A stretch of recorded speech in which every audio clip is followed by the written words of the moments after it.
Well, thank you for joining us once again. Welcome to Grace. As we continue our journey through the Bible today, we've been looking at the reign of King David as Israel was enjoying what we called an interlude of blessing that God had instituted right after that first bucket of wrath had fallen upon the nation.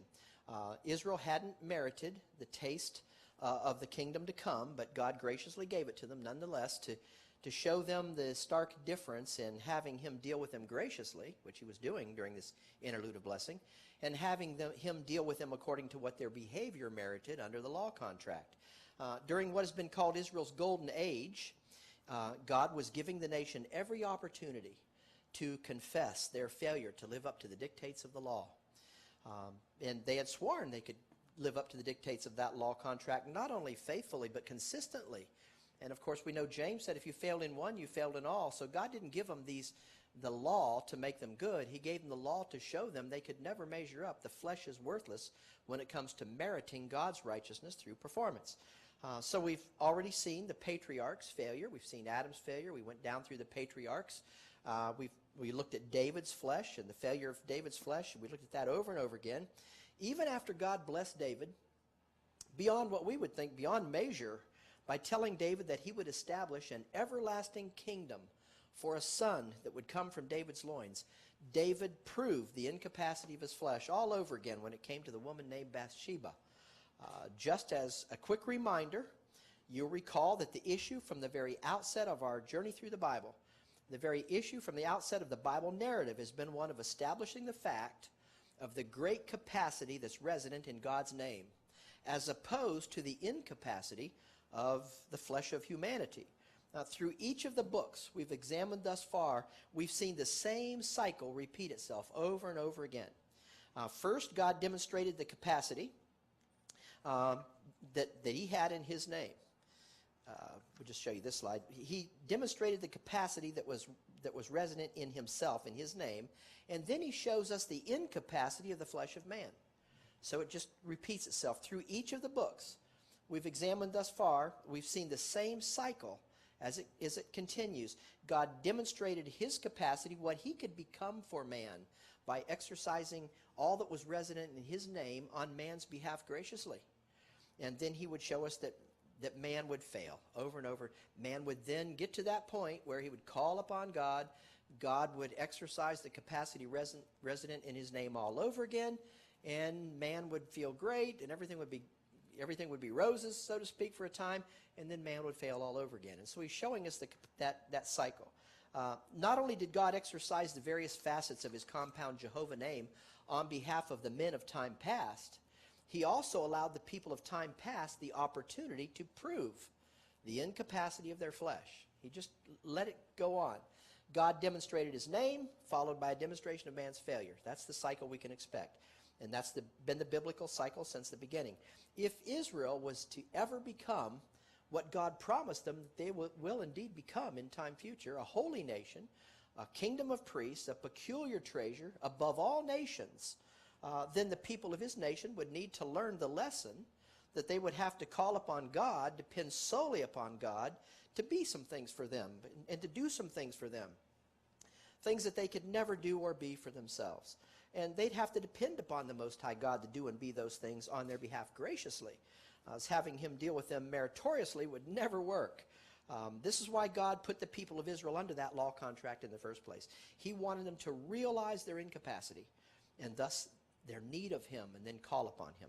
So keep in mind that God's plan, and it's never ceased being God's plan, is to repossess the earthly realm back under his headship, and to have all things on the earth be subject to him willingly. God created the heavens and the earth, therefore he has the right to be recognized as the head of all things in both realms of his creation, heaven and earth. So his plan for the repossession of the earthly realm involves the nation that he promised to make of Abram, namely a believing nation Israel of time future, which the Bible tells us will indeed come about. So through everything we've seen about David, during the time when God was working through the king that he chose to be over his nation, David's flesh was a persistent problem. That's not the case today, is it? We've just conquered that flesh. No, David found his flesh to be a persistent problem. The failure of David's flesh was no more evident than when David lusted after Bathsheba, coveting his neighbor's wife as strictly forbidden by the law contract in commandment number 10, and then committing adultery with Bathsheba in a direct violation of commandment number 7. So David followed those transgressions of the law of Moses as he ordered the death of Uriah. Now he's guilty of 3 transgressions of the law contract. Bathsheba's husband, David had slain Uriah in battle, making David guilty of violating the 6th commandment of the law, thou shalt not kill. Yet God remained with David throughout all of those events because God had chosen to use David, as we've said many times here, not based upon David's behavior, but based solely upon what God foreknew about David's belief. As we came to the conclusion of our previous session, we were talking about the results of David's faulty decisions. In other words, would David's sins find him out, as some people like to put it? Would it come back on David what he had done in his sinful situations? Well, certainly it would. Along with every earthly choice comes the earthly consequence, or consequences that follow that choice. And the same would be true of David, Israel's earthly king. This is a principle we've often called the law of the harvest, although that's in direct context reaping and sowing of giving to support an assembly. But it's a principle that's transdispensational.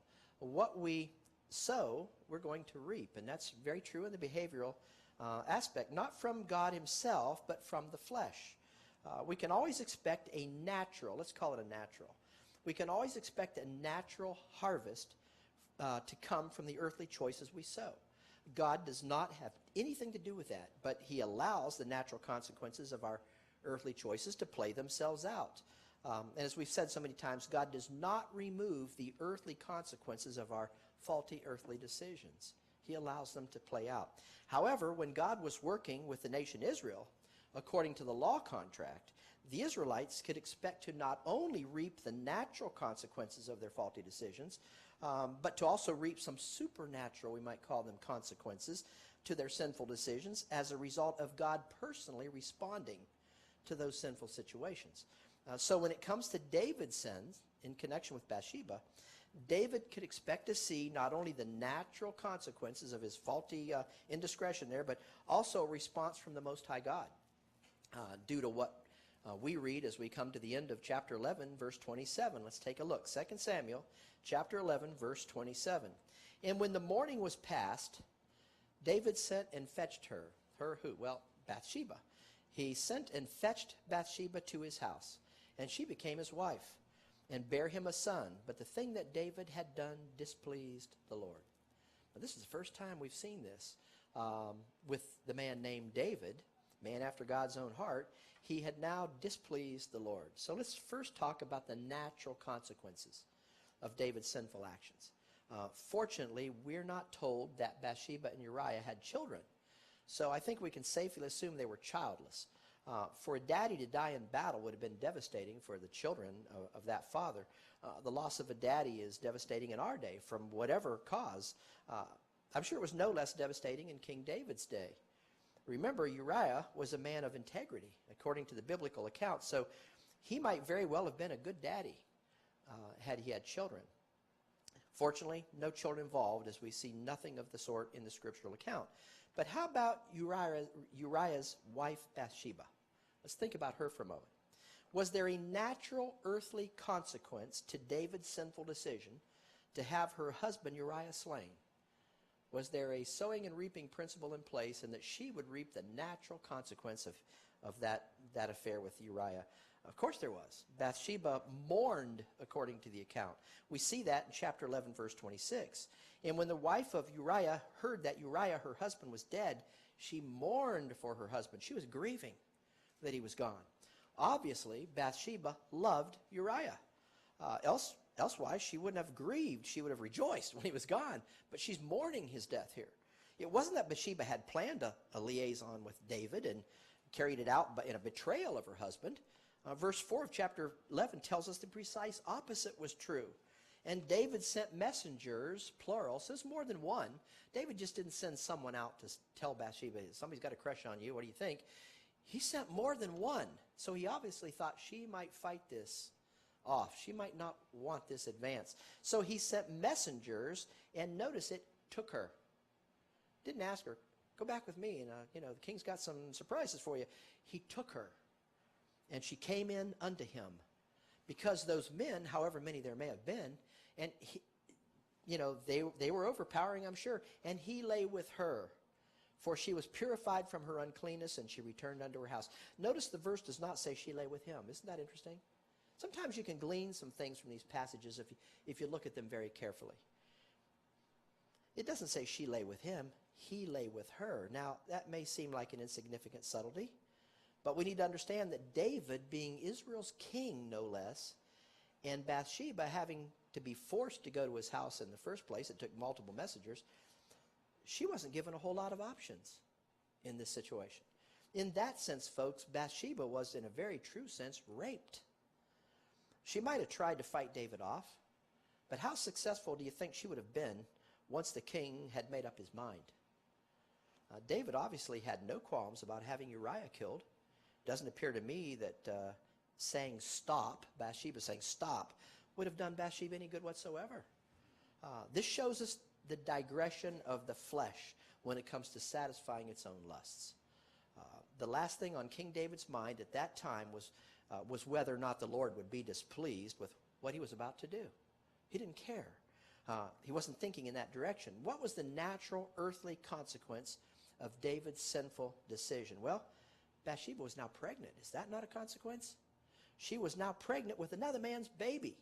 Put yourself in her mind for a few moments. She's home. She loves her husband. He loves her.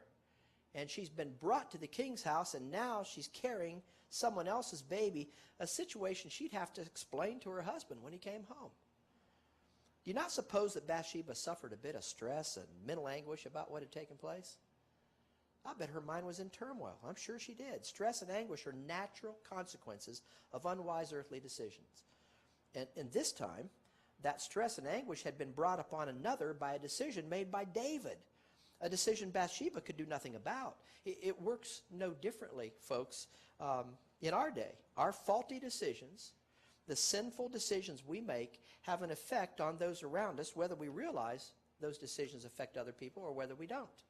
So Bathsheba not only had to worry about the infidelity brought about by King David, she also had the stress of anguish of becoming pregnant with David's baby.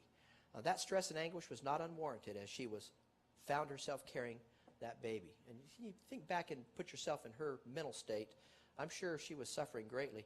She had a lot on her plate, we would say. Must have made life very difficult for Bathsheba at that point in time. The earthly consequences that came as a natural result of faulty earthly choices can be devastating. I'm sure they were devastating to Bathsheba. And they can be devastating in our day as well. On top of all that stress and anguish that Bathsheba was obviously suffering, David had the man that Bathsheba loved killed, which caused her to mourn for the husband that she lost. That we just read that. There's no mention whatsoever in the biblical account that she had the slightest inclination that David had brought her husband's death about. We're not told that she understood that David was the reason her husband died in battle. But he was the reason. As Bathsheba likely reasoned it, David now bore the responsibility of caring for her. She had his baby. So now that her husband's dead in battle, it's David, the father of her baby's responsibility to care for her and their baby that was soon to be born. She may have even thought that David loved her. We really don't know.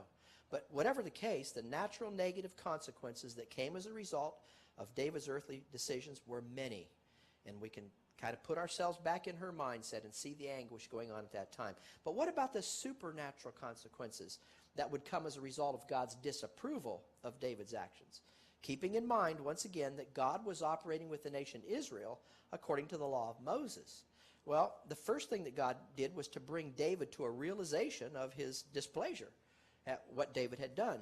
He sent the prophet Nathan. Now, this is not a son of David. It's another Nathan. This is a prophet Nathan. He sent him to deliver that information to the king, which we see as we enter chapter 12. And the Lord sent Nathan unto David, and he came unto him. And Nathan said to David, there were two men in one city, the one rich and the other poor. The rich man had exceeding many flocks and herds. You see what Nathan's doing here? He didn't go to David and say, look what you did. Oh, you guilty rascal, you. Instead, he circumvented David's pride nature so David would listen. And so he tells the story of someone else, not of David. And David's listening intently to this story, and we'll follow it through. Verse 3, but the poor man had nothing save one little ewe lamb, which he had bought and nourished up. And it grew up together with him and with his children. It did eat of his own meat, and drank of his own cup, and lay in his bosom, and was unto him as a daughter. Verse 4, and there came a traveler unto the rich man, and he spared to take of his own flock. He refused to take something of his own, and of his own herd to dress for the wayfaring man that was coming to him. But he took the poor man's lamb, and he dressed it for the man that was come to him. So instead of taking from something he owned, he stole from somebody else. And Nathan's relaying this picture to David. Now David's anger began to build as he hears the story against the rich man. David hadn't realized that the parable was directed at him. The rich man represented David, who had many wives, while the poor man, representing Uriah, had only one wife, Bathsheba, who he loved dearly and cared for to the very best of his ability. Naturally, the Lord had Nathan circumvent David's pride nature by pointing in a different direction. Paul did the very thing. He and Apollos would, or Barnabas rather, he would point to himself rather than the people to get a point across to the people. But before David knew it, he was sympathizing with that poor man's dilemma. And he was ready to have that rich man put to death. Look at it here in verse 5. And David's anger was greatly kindled against the man. He's mad. And he said to Nathan, as the Lord liveth, the man that hath done this thing shall surely die. Ooh, what a decision to make. Not only was the rich man to be put to death, notice David's decree that the rich man should also have to pay for the wrong that he had done. Here it is in verse 6. And he, that rich man, shall restore the lamb fourfold. Before he dies, he's going to pay back because he did this thing and because he had no pity. David had been the one lacking pity all along. And now, according to David's very own words, straight from his mouth, this rich man should have to be the one that would have to repay for what he'd done, and not only repay, in a fourfold way. Little did David know, while his wrath was being vented, that the story was all about him. And much less did David know that the multiplied way in which had been his would be taken away when it came to that repayment in accordance with his own decree. He's going to have to pay fourfold before he dies. Now watch what Nathan does as he sees David's heightened wrath against the ruthless rich man who had stolen that which the poor man treasured. Here it is in verse 7. And Nathan said to David, thou art the man. Now watch as verse 8 continues. The Lord direct David's attention to the capacity resident in his own name, God's name, of the one who had been responsible for providing David all that was his in the first place. It was God that brought David to where David was. It hadn't been David's efforts. Notice how the I's stand out in this passage. Thus saith the Lord God of Israel, I anointed thee king over Israel. I was your supply. And I delivered thee out of the hand of Saul. I was your banner, your delivering, your conquering hero. And I gave thee thy master's house, your provider, your Jehovah Jireh, and thy master's wives into thy bosom. And I gave thee the house of Israel and of Judah. And if that had been too little, I would moreover given unto thee such and such things. Interesting way it ends there, but in other words, I've been the one responsible for not only all that you have, David, but also for your lofty position as king over my nation. I'm the one that brought this about. And what's more, you haven't in the least bit exhausted my storehouse of blessings. There's much more where all that came from has been given to you already. All that you had to do, David, is what he's telling him here, was call upon my name. That's all you had to do. And trust me to exercise my name on your behalf graciously. And I could have given you so much more than that which has already become yours to enjoy. Of course, David had not called upon the name of the Lord. Instead, he'd been acting as if the Lord didn't exist at all. And he'd been solely and steadfastly bent on satisfying the lusts of his flesh. The fact is, the flesh cannot be fixed, cannot be repaired, cannot be satisfied. It will never be satisfied. The Lord had simply been allowing David to learn that painful lesson. Heartache is always the product the flesh produces when given free rein to satisfy its own lusts. Improper choices can only bring about painful consequences in whatever degree they may come. And David was soon to learn that lesson. he did go on to confess his failure under the law contract, as we see in verse 15, which is precisely what God wants Israel to do as a nation, by the way. We've sinned. Here it is in 2 Samuel 12:13. And David said unto Nathan, I have sinned against the Lord. Interesting that it's just now that he's realizing that. And Nathan said unto David, the Lord also hath put away thy sin, and thou shalt not die. Wow. What had the law of Moses called for when a person under the law contract was guilty of adultery? Some of you already know. Let's take a quick look. Here it is in Deuteronomy chapter 20 with verse 10. And the man that committeth adultery with another man's wife, even he that committeth adultery with his neighbor's wife, the adulterer and the adulteress shall surely be put to death. According to the law of Moses, David was to be put to death. Bathsheba would have been facing the death penalty herself if she had played an active role in that illicit relationship. If not, David would have also been guilty of rape, another transgression punishable by death under the law of Moses. So David deserved to die. Whatever the case, David was facing a death sentence according to the law contract. It was an act of God's grace to put David's sin away and to spare him from the death the law contract called for. However, David's own mouth called for a repayment to be made by the rich man in Nathan's parable, and how so? A fourfold repayment. Once again, look at David's words back in chapter 12, verse 6. And he, the man who stole his neighbor's ewe lamb, shall restore the lamb fourfold, because he did this thing and because he had no pity. So David brought about his own sentence from God as God put the law contract sentence away. By David's own decree, the rich man was to pay a price for his lack of pity. Little did King David know at the time that the price that he would have to pay for his own lack of pity would be a great fourfold price. Notice verses 9 and 10 as the Lord reveals that price to David. Wherefore hast thou despised the commandment of the Lord to do evil in his sight? Thou hast killed Uriah the Hittite with a sword. Now, notice he's blaming David directly because David had brought it about. David didn't have to handle the sword. David was the one responsible, directly responsible for his death, for Uriah's death, and has taken his wife to be thy wife, and has slain him with the sword of the children of Ammon. So he's blaming David directly. Now, therefore, the sword shall never depart from thine house, David, because thou hast despised me and hast taken the wife of Uriah the Hittite to be thy wife. Verses 11 and 12 go on to say, Thus saith the Lord, Behold, I will raise up evil against thee out of thine own house, and I will take thy wives before thine eyes and give them unto thy neighbor, and he shall lie with thy wives in the sight of this sun. For thou didst secretly, David, but I will do this thing before all Israel and before the sun, S-U-N. Now keep in mind, the Lord wasn't the one who put it into the mind of the one who would take advantage of David's wives to do as he did. But the Lord in his foreknowledge knew the thoughts of the one who would end up carrying this out. And the Lord did nothing to prevent it. So that he was with David before, and now he's going to back off a little bit and let David reap some consequences. Those consequences coming from David's own mouth, he should have to repay in a fourfold way. In addition to this, look at verse 14.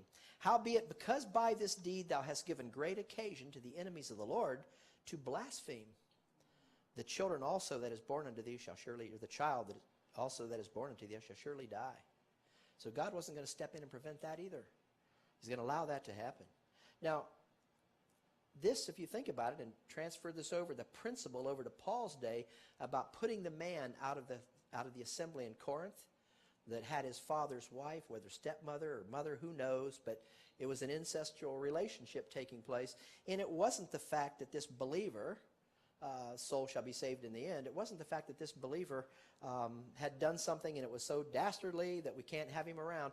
It was blaspheming the Lord's name in that assembly in Paul's day.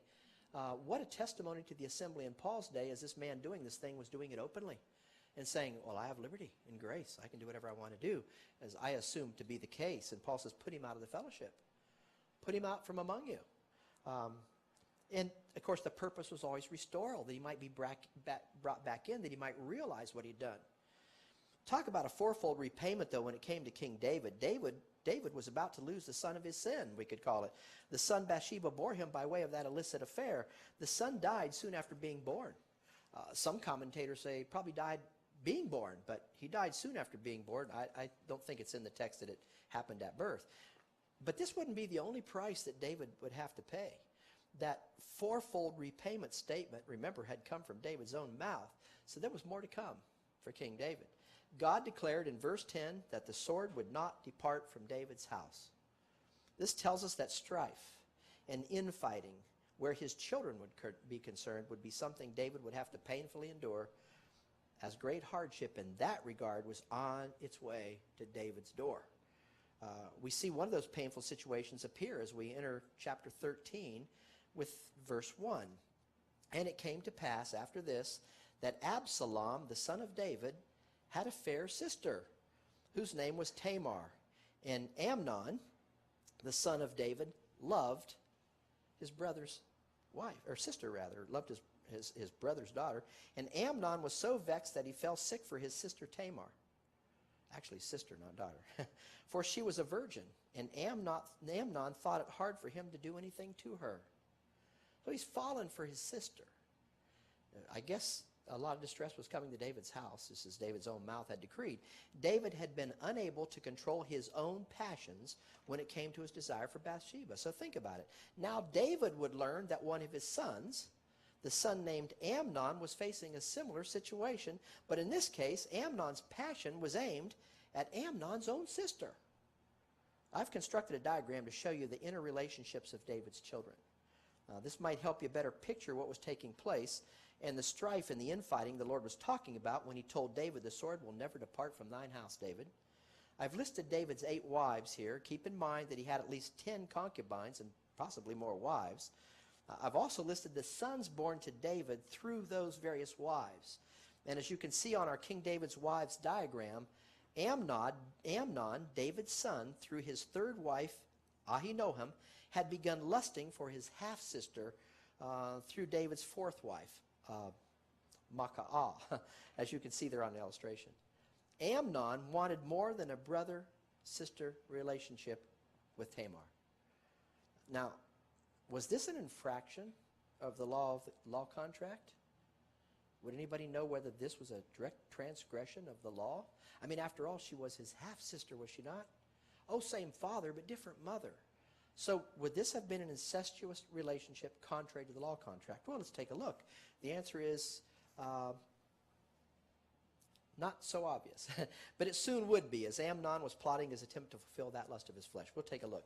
That plot would involve Amnon feigning sickness, by the way, and then requesting of his father David to allow Tamar to be sent to his house, to his sickbed no less, in order to feed him. Dad, I need my sister here to care for me because I can't eat. So if she'll come to my house and prepare meat, then she can feed me. I'm that sick. He wasn't sick at all. What a lie. But that was his plot. Now listen to Amnon make his request of his dad, David, in chapter 13, verses 6 and 7. So Amnon laid down and made himself sick. Not a transgression of the law yet. It's about to become so. And when the king was come to him, that would be his dad, David, Amnon said unto the king, I pray thee, let Tamar my sister come, and make me a couple of cakes in my sight, that I may eat at her hand. Then David sent home to Tamar, saying, Go now to thy brother Amnon's house and dress him meat. So is David not responsible for sending his daughter to his son's house? Oh, it's coming back, isn't it, on David here? Can you imagine the heartache of King David when he discovered the result of his sending his daughter Tamar to the house of his own son Amnon? Amnon raped his sister. She objected, but that didn't stop her much stronger brother, as we see in verses 14 and 15. Howbeit, Amnon would not hearken unto her voice, but being stronger than she, forced her, and lay with her. Then Amnon hated her exceedingly, so that the hatred wherewith he hated her was greater than the love wherewith he had loved her. And Amnon said unto her, Arise, be gone. Now, is it not interesting how the flesh diverts the blame away from itself when its guiltworthiness has played itself out through experience, and then begins to detest the one for whom the flesh has taken advantage, as though its own failure was the other person's fault? It's amazing. That's nothing more than the pride of life, folks. It's the same. It's that woman whom thou gavest to me argument Adam employed in the garden, if you think back. When his own discretion had been discovered, well, it's her fault. Now, the same thing is happening here. Now, he's his own, to divert and alleviate his own guilt-worthiness, Amnon is angry at Tamar, as though it was her fault. This is what the pride of life is all about. It's a fact of life for everyone with a sin nature. The Lord was allowing David to experience the same type of pain that he had brought upon Uriah through his transgression with Uriah's wife. What David had done was punishable by death, according to the law of Moses. Was what Amnon had done also against the law of Moses? Well, let's take a look at what the book of Leviticus has to say about such a situation. Here it is in Leviticus chapter 18, verses 9 and 10. The nakedness of thy sister, the daughter of thy father, or the daughter of thy mother, whether she be born at home or born abroad, even their nakedness thou shalt not uncover. The nakedness of thy father's wife's daughter, begotten of thy father, that was Amnon's relationship with Tamar, she is thy sister. Thou shalt not uncover her nakedness, a direct violation of the law contract. Amnon had clearly transgressed the law of Moses, just as his father had transgressed the law before him, as this artist's rendition portrays. But had the people of Israel not sworn to God they were capable of fulfilling that law of Moses not only perfectly but also consistently? Why, sure they had. And no less than three times they made that promise to God. Give us this law. We'll fulfill it. David had transgressed it more than once. And now God is allowing right within David's house for his very own son to commit a similar transgression. The reason this is such an important story, sitting where God has placed it, here in this account of the final phase of King David's reign, is because bucket of wrath number 2 was sitting on Israel's doorstep while all these things were taking place. When we return to Leviticus chapter 18, where God was telling Israel that incest of the type Amnon had committed was a transgression of the law contract, and where we also see King David had transgressed the law through his adulterous activity with Bathsheba, we find that chapter 18 doesn't come to an end when it reveals God's prohibition to these practices. It doesn't stop there. Notice what Leviticus chapter 18 goes on to say, beginning with verse 24. Defile not ye yourselves in any of these things. And he's just given all those prohibitions. For in all these things, such as David and Amnon were now guilty, the nations are defiled, which I cast out before you. Notice those words, which I cast out before you. So doing these things caused the nations that were already in that land to be cast out of the land. What's the fifth bucket of wrath going to call for when it comes to Israel? Being cast out of the land. Do you see a precursor sitting here? The land is defiled, therefore I do visit the iniquity thereof upon it, and the land itself shall vomiteth out her inhabitants. Wow. The land is going to spew these people out. And what's David got to look forward to for his nation Israel through what he had done? It's a precursor sitting here. Do you see what David and Amnon were setting the nation up for as they represented the ruling household of Israel itself? It's beginning at the king's household.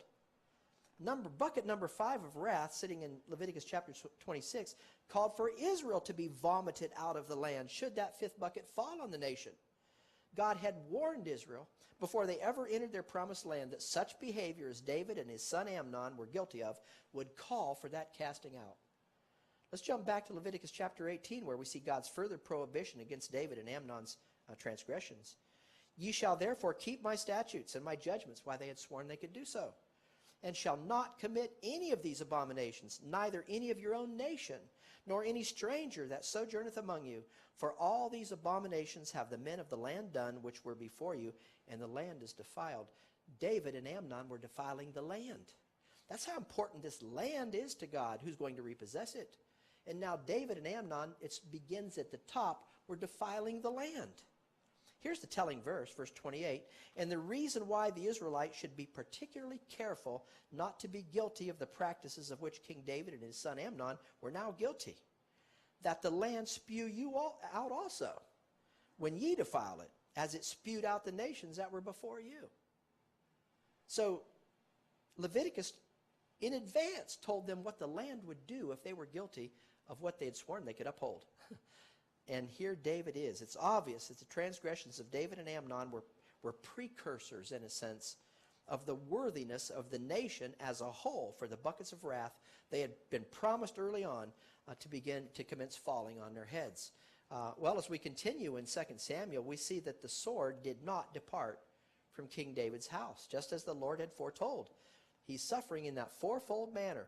David's son Absalom, Tamar's brother by the same mother, Maacah, ended up plotting, along with David's other sons, to kill Amnon for what he had done. Now, Tamar's sister, Tamar, her brother's angry. Her natural brother, full brother, was angry at what his half-brother, Amnon, had done to his sister. He's got revenge in his mind. But do you see King David's dilemma here? How could King David, who God had forgiven for his transgression with Bathsheba, now hold his son Absalom accountable for his transgression of the law? See the spot that David, talk about suffering in a fourfold way, paying back. It's payback time here for David. So David did nothing, and he said nothing. That is, until he learned that Amnon was dead.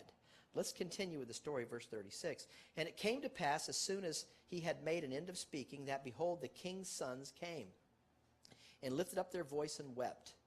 And the king, David also, and all his servants wept very sore. He's learned something here. But Absalom fled. Absalom had plotted Amnon's death, his brother's death, and he had it brought about. And Absalom fled after that, after David found out about it, and went to Talmai, the son of Ammihud, the king of Geshur. And David mourned for his son, referring to Amnon, every day. Had Bathsheba not agonized over her husband's death, a death brought about by King David?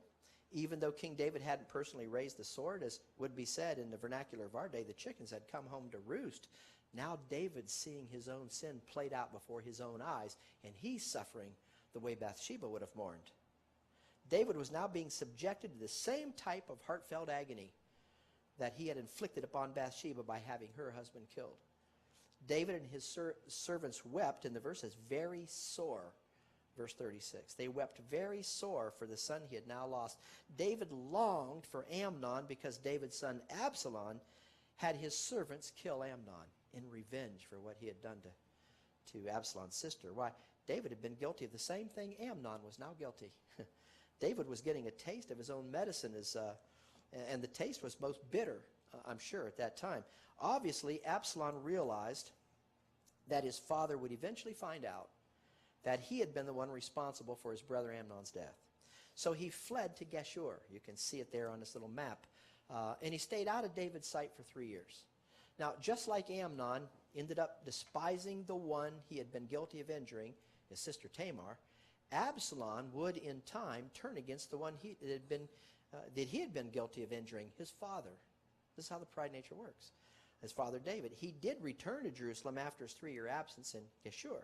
But at the request of David himself, Absalom was not permitted to see his father for an additional 2 years. So now he's away from dad for 5 years.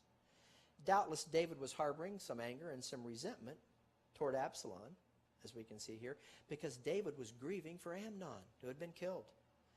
According to what we read there in chapter 14, Absalom was an extremely handsome man, like his father before him. Verse 25 tells us, but in all Israel there was none to be so much praised as Absalom for his beauty. From the sole of his foot even to the crown of his head, there was no blemish in him. Do you know anybody like that? It wouldn't be difficult for Absalom to win the hearts of the people, would it? Which Absalom would soon be set out to do.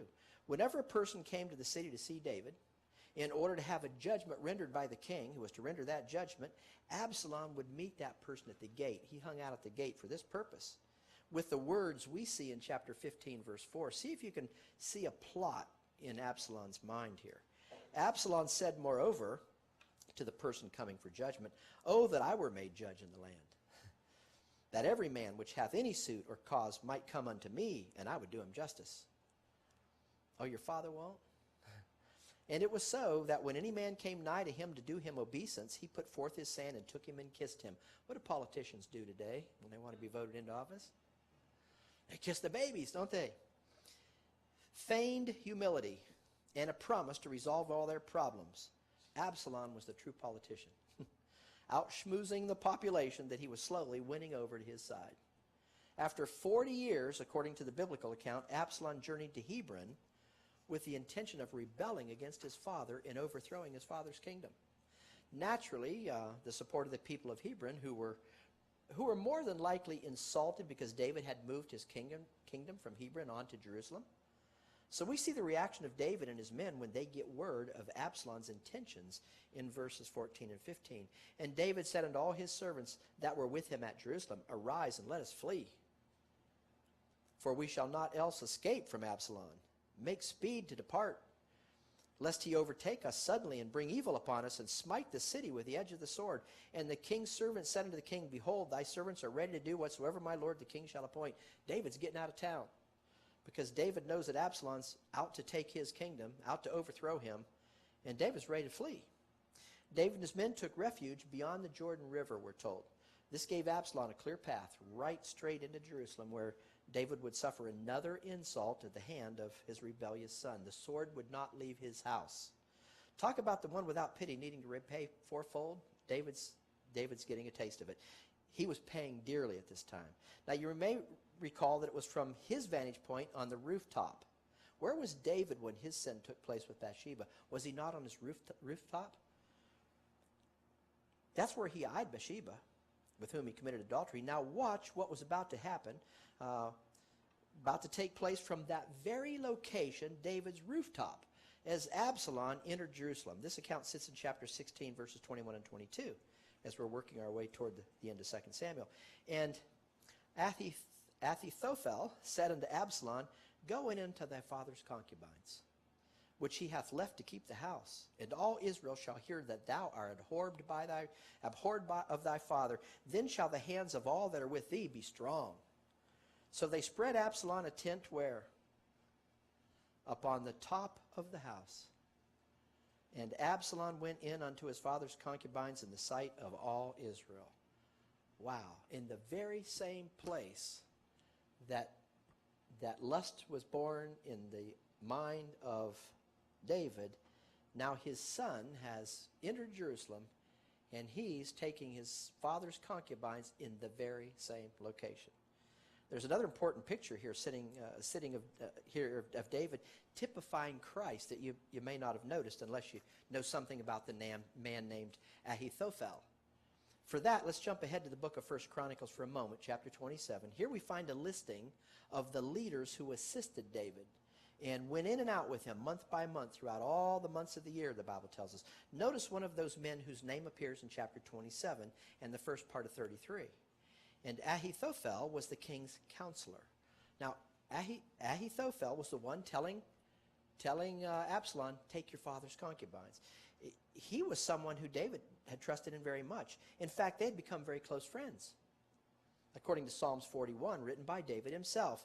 Let's watch as David speaks of his former counselor, this man named Ahithophel, telling his son to take his father's concubines, beginning in verse 9. Yea, mine own familiar friend in whom I trusted. Psalms 41, beginning with verse 9. My own familiar friend in whom I trusted, which did eat of my bread, hath lifted up his heel against me. But thou, O Lord, be merciful unto me, and raise me up, that I may requite them. By this I know that thou favorest me, because mine enemy doth not triumph over me. So David's saying, would you exercise your Jehovah Nissi name on my behalf here? Who's King David calling upon in this psalm? Why, he's calling upon the name of the Most High God. David was calling upon God to exercise his name on David's behalf. What did God want Israel to learn?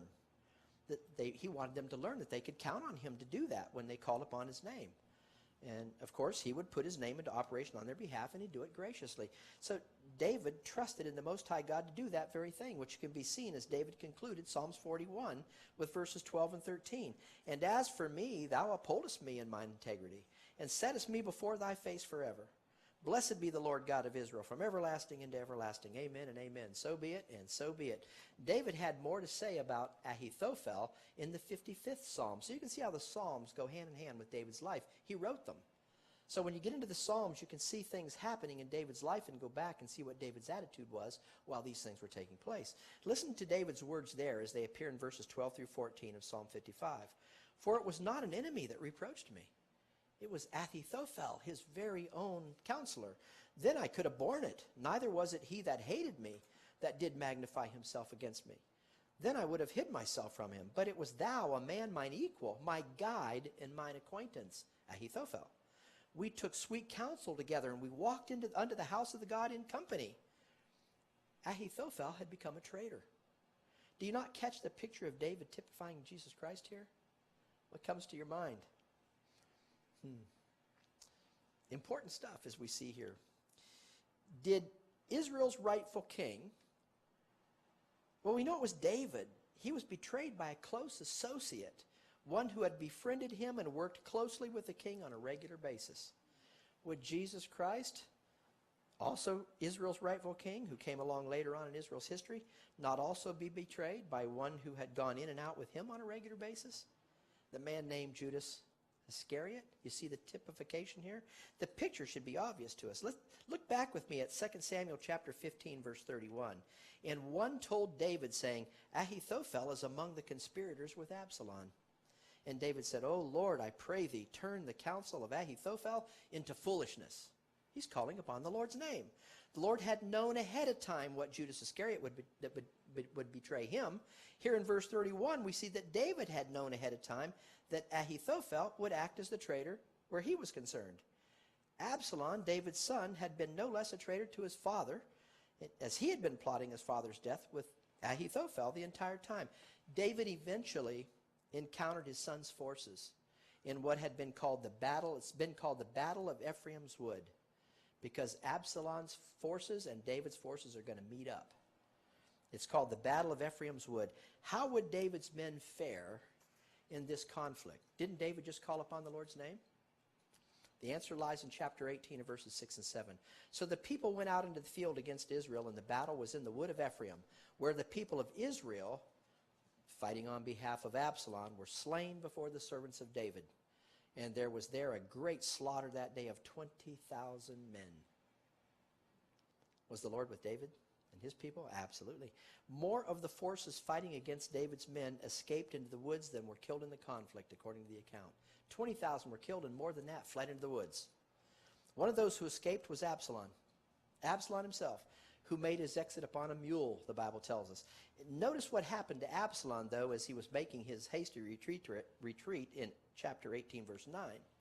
And Absalom met the servants of David, and Absalom rode upon a mule, and the mule went under the thick boughs of a great oak, and his head caught hold of the oak, and he was taken up between the heaven and the earth, and the mule that was under him went away.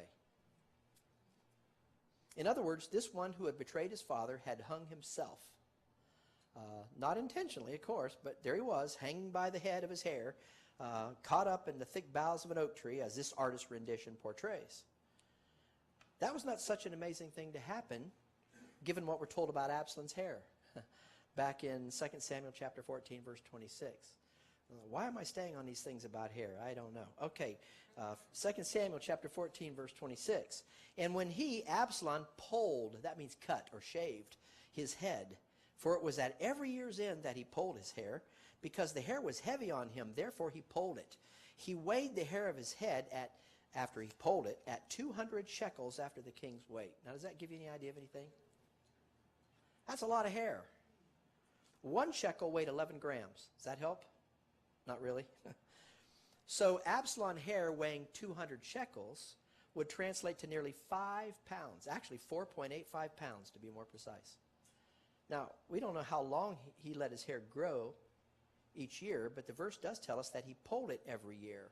So it could have been this long and he could have cut it up to here, or it could have been this long and he cut it up to here. We don't know.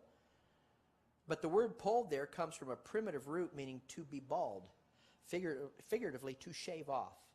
If Absalom shaved his head yearly, which the verse says he did, we don't have to know how long it was when he cut it. We know that whatever length it was, and to whatever length he grew it, his hair grew at a rate of 2.2 kilograms every year. That's in the verse. How does 2.2 kilograms of growth yearly translate to the average yearly hair growth of people today? 2.2 kilograms. Well, it's been estimated that on an average, a person produces about 0.076 kilograms of hair on a yearly basis. This tells us that Absalom would have produced 30 times more hair every year than is produced by the average person in our day. 30 times more hair. That's a whole lot of hair. That translates to about 3,000 times more hair than I produce on a 2-year basis. As you probably hadn't noticed. But then again, mine's not the average head of hair. Of course, Absalom wasn't an average person either. He was the best-looking man in the nation Israel. And as we read earlier, from the sole of his foot even to the crown of his head, there was absolutely no blemish in Absalom. So, yes, we can see how, with all that hair in his head, it would have been possible for Absalom to become entangled in the boughs of an oak tree. And as this artist's portrayal suggests, especially when God intervened when it came to the entrapment of David's betrayer. Keep in mind, David had called upon the name of the Lord, and certainly God intervened. Absalom wasn't dead. He'd just been stopped dead in his tracks. Certainly the Most High God, working on David's behalf, hadn't intended that Absalom get away with the betrayal of his father David. David had called upon him. David, the man God had chosen to be Israel's king, had called upon the name of the Most High God. Now, David hadn't taken part in that battle with Absalom, but he did direct his forces when it came to the battle strategy they were to employ in that conflict. And one of David's directives is sitting in 2 Samuel chapter 18, verse 5. Let's take a quick look. And the king commanded Joab. Remember, Joab was the commander of David's forces, his nephew. The king commanded Joab and Abishai and Ittai, saying, deal gently for my sake with the young man, even with Absalom. This is my son. Deal gently with him. And all the people heard when the king gave all the captains charge concerning Absalom. They knew what they were not to do. They weren't to harm Absalom. So should Absalom be captured, they weren't to kill him. They were to deal gently with him, as David said. After all, whatever else Absalom had done, he was still King David's son. As the story has it, one of Joab's men discovered Absalom hanging in that tree by the hair of his head. And true to David's directive, he didn't kill him. But he did reveal his dilemma to Joab. Now, who was Joab? Well, we know Joab was one who always wanted to take matters into his own hands. Commander of Israel's forces. So Joab's response to the fact that this man had spared Absalom's life is sitting in chapter 18. Shouldn't Joab have said, you know, you're right. Your dad said deal gently with him, and so I'm glad you didn't kill him. Let's see what Joab said. And Joab said unto the man that told him, and behold, thou sawest him? Why didst thou not smite him there to the ground? Well, I would have given thee 10 shekels of silver and a girdle if you had killed this guy. In spite of David giving him clear direction, deal gently, and he was the leader of Israel's forces. So we can see the nation's downward track because it's starting at the top. Obviously, Joab wasn't overly concerned with David's desires. He'd always been, as I said, one to take matters into his own hands, and that's precisely what he intended to do in this instance. Notice how he and his men handled the situation of Absalom hanging in the tree in verses 14 and 15. Then said Joab, I may not tarry thus with thee, to the guy who told him that he left him alive. And he took 3 darts in his hand and thrust them through the heart of Absalom while he was yet alive in the midst of the oak. And 10 young men that bare Joab's armor compassed about Absalom and smote him and slew him, directly contrary to David's desire and his decree. Here again we see another artist's betrayal of Joab's discovery of David's betrayer, Absalom. David's betrayer had in essence hung himself. Thinking back, we're told in Matthew chapter 27 verse 5 that the one who betrayed Jesus Christ, Judas Iscariot, after that betrayal took place, went and hanged himself. Isn't that interesting? That's another interesting parallel. There's no record in 2 Samuel that David ever discovered how his son died in that conflict. He was simply told that Absalom was dead. So Joab protected himself. After which David was overwhelmed by grief. Is that not suffering in a fourfold manner? In accordance with David's own mouth said should happen. Verse 33 in chapter 18 records his response, the king's. And the king was much moved, and went up to the chamber over the gate and wept. And as he went, thus he said, O my son Absalom, my son Absalom, would God I had died for thee, meaning died in your place instead of you dying.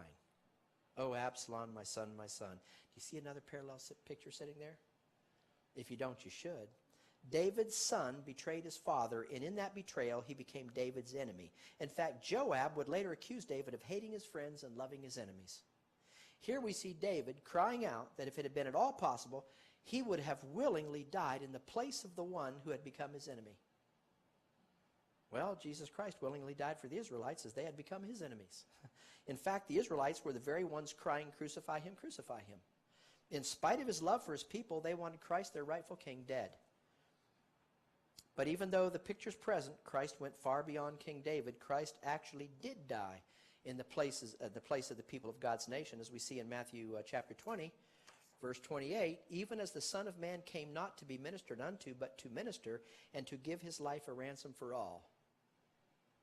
This is prophecy. To give his life a ransom for many, prophecy relating to Israel.